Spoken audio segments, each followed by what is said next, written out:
Gerejona tuonan. Anak-anak kami children choir, onan itu berasal dari kata on-an. Iya, dalam bahasa Indonesia ini itu.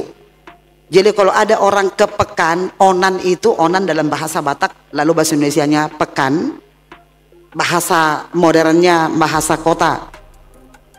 Pajak, sebenarnya tong dudak pajak. Kita perbeda do tu pajak. Ido pasar do, tong kan? Kita perbeda do mau kemana kau no kepa? Apa itu pajak? Bau cucut. Kepajak mana yang peringgan nih kurutong? Happy pasar tong retong. Mulu pajak nomba rona mandedongan per biaya cukai do perpajakan. Ini nama siatong. Iya, anak-anak kami children choir on-an ini itu.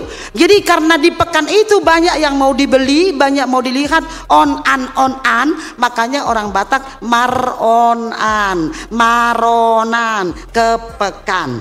Datang apa?